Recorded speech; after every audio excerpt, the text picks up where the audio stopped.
குட்டி பையா பால் குடிச்சிட்டு இரு. அம்மா துணியெல்லாம் வச்சு வீட்டுல வச்சுட்டு வரேன்னா.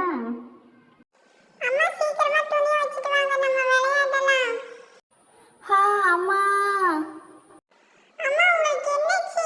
ஏன் இப்படி விழுந்து கிடக்குறீங்க? எந்திரிங்கம்மா, எந்திரிச்சு என்ன பாருங்க. ஐயோ, அம்மாக்கு என்ன ஆச்சுன்னு தெரியலையே. அம்மாவை ஹாஸ்பிட்டல் கொண்டு போய் நான் தான் காப்பாற்றணும். சீக்கிரமா ஹாஸ்பிட்டல் போகணும். அம்மா ரொம்ப மயங்கி கிடக்குறாங்க, சீக்கிரமா ஹாஸ்பிட்டல் போகணும். அம்மா உங்களுக்கு எப்படிமா இருக்கு இப்போ? நல்லா ஆயிடுச்சாம்மா?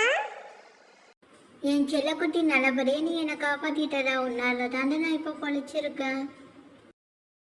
அம்மா இந்தாங்க, மாத்திரை சாப்பிடுங்க. இந்தாங்க, தண்ணியை குடிங்க. பார்த்து நல்லா குடிங்கம்மா தண்ணியை. இப்போ இந்த துணியெல்லாம் நான் தான் துவைக்கணும். இந்த துணியை துவைச்சிட்டு அடுத்த வேலையை பார்க்கணும். வேலை நிறைய இருக்கு இன்னைக்கு. துணியை நல்லா துவைச்சாச்சு.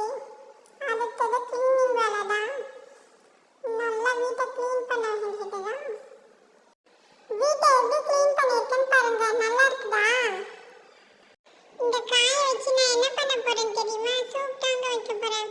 அம்மாவுக்கு சூப் தான் குடிக்கணும் டாக்டர் சொல்லிட்டாரு. காயை நல்லா பொடி பொடியா கட் பண்ணிட்டேன். வாங்க இப்போ சூப் செய்யலாம். இந்த கிச்சன்ல சமைக்கவே ரொம்ப கஷ்டமா இருக்கு. எதுவுமே எட்டவே மாட்டேங்குது. இருந்தாலும் நான் ரெடி பண்ணிட்டேன் சூப்பை. அம்மா இந்தாங்க, சூப் குடிங்கம்மா, அப்பதான் உங்களுக்கு உடம்பு சரியாகும். எப்படிமா இருக்கு சூப்பு? ரொம்ப நல்லா இருக்குடா செல்லக்குட்டி. என்னோட உடம்பு இப்போ நல்லா சரியாயிடுச்சுடா. எல்லாம் உன்னோட அன்பான கவனிப்பால தான்டா. பாத்தீங்களா, என்னோட அன்பான கவனிப்பால எங்க அம்மா சரியாயிட்டாங்க.